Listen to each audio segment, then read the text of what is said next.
good morning viewers. You're watching NewsX and I'm Kriti Mehta. Now, US President Donald Trump has stated that Iran has agreed not to possess a nuclear weapon, adding that all they have to do is sign the paper. Alright, a big update coming in and we're opening this up for discussions. Commodore D.S. Sodhi is joining us as a defense expert. Malika Pandya as foreign affairs expert. Thank you very much for joining us. Big statement coming in, Malika, from Donald Trump says Iran has agreed to no nuclear weapons. Should we believe the statement to start with? Good morning, Kriti. It's 103 days to the war now, and the only person who is talking about a deal is Mr. Trump, who is also a political influencer by now. So every day, I think he has spoken about this deal 38 times since the war has started. And in all of these 38 times, only he's the one who talks about cracking the deal. There's almost a peace deal. Sometimes it's brokered in Pakistan. Behind the doors, this person is talking to IRGC, and Iran is begging us for a deal. But we've not seen either Khamenei, the supreme leader, or anybody, high top command, anybody speaking about a deal, speaking about a peace deal. Only Mr. Trump is doing that. Neither Israel is doing that, neither Iran is doing that. Only Mr. Trump is doing that. And this is a president, Kriti, today, he speaks about, when asked about all-time high inflation, 3 years in America is hitting all-time high inflation. And he says, I love inflation. So how do we trust a man who loves inflation, who loves an economic crisis, who loves a political crisis, speak about a peace deal? So, Kriti, I don't think that they're nearing anywhere, in peace deal. This is just his comment about inflation, which has blown out of proportion. And now he's facing all-time difficulty as well. In midterms, elections are nearing, and he wants to calm the market down. All right, but that statement that Iran has agreed to no nuclear weapons, Commodore Sodhi, what's your take on that? Because Iran has never said this. Kriti, good morning to you and to my co-panelist Malika ji. Well, you see that statement of Mr. Trump, we have to take it with a pinch of salt. We have seen in the past that how many statements he has made. Saying that Iran has agreed to sign, to not possess a nuclear weapon, okay, that may be fine. But Iran actually signing a paper, putting it there that they won't possess a nuclear weapon, I don't think Iran is going to do that. This is maybe Mr. Trump had a dream and he has come up and made a statement. You can see actually what is happening in Hormuz, the way Iran has been retaliating to US attacks on various Irani military assets. Iran has retaliated. Iran has carried out attacks on various US assets in Oman, in Kuwait, and other countries in the Middle East. And I am sure that Iran would have never, given any indication to this.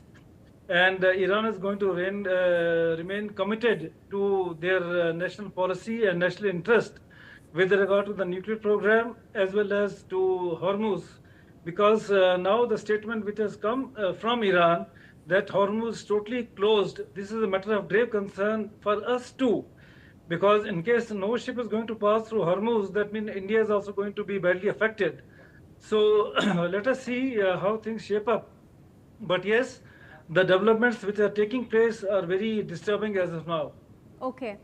Now, viewers, Prime Minister Modi has also said that he held a telephone conversation with the Emir of Qatar, Sheikh Mashal Al Ahmed Al Jabbar Al Sabah, discussing the ongoing conflict in West Asia. He stated that both sides had a detailed exchange on the situation and strongly condemned attacks on Kuwait's sovereignty and territorial integrity. Prime Minister Modi reiterated India's position in favor of dialogue and diplomacy, calling for an early restoration of peace and stability in the region. He also appreciated the Kuwaiti leadership for its continued efforts in the ensuring of the safety and well-being of the large Indian community in Kuwait.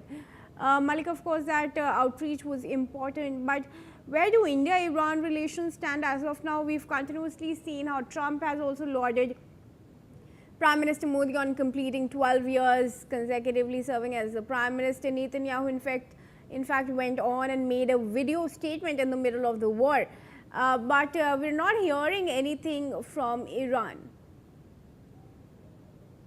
Absolutely, Kriti. I think India has recalibrated its foreign policy where we do not support anybody for that matter. We are not taking any sides. We are not bandwagoning behind anybody. We have supplied time and again. We have partnered with Iran. We have exchanges, import and exports between Iran and India. We share good relationship with them. In fact, India was one of the few countries that whose ships were passing through the Strait of Hormuz and are still passing through the Strait of Hormuz for that matter. Whereas India also shares a very warm relationship with Israel and the US. What India is doing right now is a balanced approach. It's balancing act where it's condemning whatever civilian lives are being lost, and it's primarily focusing on dialogue and diplomacy. So Kriti, we are doing the balancing act here. We are not actively supporting anybody. We are condemning all the acts. So Iran not saying this, I think, is immature that way, because we have outrightly supported Iran and the killing of civilians there by Israel and the US military. So it's pretty immature of them to not stand by India at this time. Okay, sure. And now moving ahead, viewers, we're also picking that U.S. Central Command has said that its forces carried out additional self-defense strikes on multiple targets inside Iran on June 10 under the direction of the Commander-in-Chief. CENTCOM stated that the strikes targeted Iranian military surveillance systems, communication networks and air defense sites across the country. It added that U.S. Marine Corps, Air Force and Navy assets used precision munitions against facilities it described as posing a threat to U.S. forces and international commercial shipping in regional waters. U.S. CENTCOM confirming the strikes carried out under Commander-in-Chief, of course, on the 10th of June inside Iran there. All right. In fact, I want to take some more updates before we move on. Now, U.S. Secretary General Antonio Guterres has also warned that the Middle East is being pulled deeper into the crisis, saying the consequences are now extending far beyond the region. In a statement, he noted that this week has seen wider attacks and further deterioration of the situation, describing what he called a ceasefire that is more likely a lesser fire. Guterres cautioned that the risks of this fragile situation escalating into a full-scale conflict should not be underestimated, and he has called on all parties to move toward a diplomatic settlement, urging an immediate halt to hostilities. His message also ends with the sharp appeal: no more attacks, no more excuses. Commodore, what do you make of the United Nations, its Secretary General being reduced to a person who's only making appeals now? Kriti, I will take up the last part of what you said. No more attacks and, no more casualties and no more excuses. Well, when you look at United States, they make very calibrated statements with regard to the attacks they are doing on Iran, saying that they are doing it for the self-defense, which I don't think is the right statement. Now, with regard to the conflict and the concern which is being showed by the UN, well, we all know that so far as United Nations is concerned, they have hardly any role to play in this, because nobody listens to United Nations and America does what America wants. With regard to Iran, again, I will say that this Hormuz is a very important and strategic asset which Iran has, and Iran is playing with that. Yes, it's a big concern for us, for the nation, because in case the statement from Iran, which says that no ship will be allowed to pass through Hormuz, that is going to create trouble for ourselves. So far as we are concerned, as Malika said, we are maintaining a very balanced approach with all the countries. But when it comes to making statements, India doesn't, remain back. Like we saw that when attacks were done on these ships, the Indian government did call the diplomats from the US in Delhi and spoke to them and showed concern with regard to the ships on which the attacks were done, because they were carrying Indian sailors. So we as of now are maintaining a very balanced approach, and that is what the government is going to do, I think. But there is a concern all around the globe with regard to the situation which is evolving now in the Middle East. Okay. Sure, Commodore viewers, let's take updates that are also coming in from Iran. There's footage emerging from Karaj that reportedly shows a massive explosion erupting close to a residential area. These visuals point to a powerful blast occurring, raising concerns about the immediate impact. The footage has intensified also questions about the location and consequences of this very incident. Let's listen in.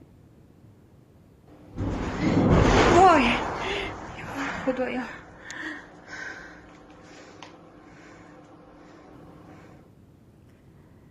Malika, there's very little information about what Iranians are doing, how they are coping up. What is the situation inside Iran because of the blackouts of internet? Is there anything that you know about this? Priti, there is very less information that is available. The only information that we get is through the Iranian TV channels, which are also run by their state. So their state only wants us to see some part of it. There's no internet which is working there. So actively, we saw previously that there were a lot of protests in the beginning, but they have died down. Now the Iranian people suddenly, whatever the visuals are available, I was seeing that people are rallying behind IRGC commanders and they are acting is everything. If everything is normal, a lot of IRGC commanders are also seen in coffee shops and roaming around like everything is normal. So they are trying to project that image that no matter whatever said and done, we've had these days of silence where we have rearmed ourselves, re-equipped ourselves, and we are ready for a war. We are ready to stall the war as much as possible. We are ready to weaponize the Strait of Hormuz now. So they're focusing and trying to portray the image that everything is safe there and the citizens are happy, everything has returned back to normal, nobody is protesting. That is what are the visuals that are coming up in the Iranian state TV as well. And they're trying to portray that US and Israel have now become against the civilians. So that is a narrative, Priti, that they have built in the minds of Iranians as well. So that they, Iranians that we saw, February, we have discussed this a lot, Kriti, that in February we were seeing massive protests, massive lockdowns, massive blackouts as well. Now everything seems to be normal there as per the Iranian reports, Kriti. Absolutely. Now, viewers, footage is also coming from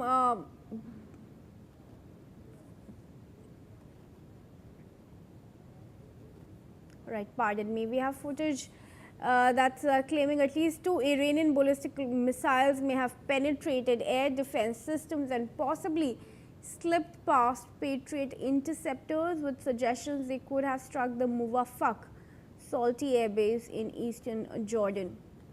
Jordan is being struck. Amman in Jordan is also waking as explosions shake the country amid Iranian missiles and US Patriot clashes. All right, at least 2 ballistic missiles have penetrated the Jordanian airspace. There are Iranian missile and US Patriot drone clashes that we are getting to know of.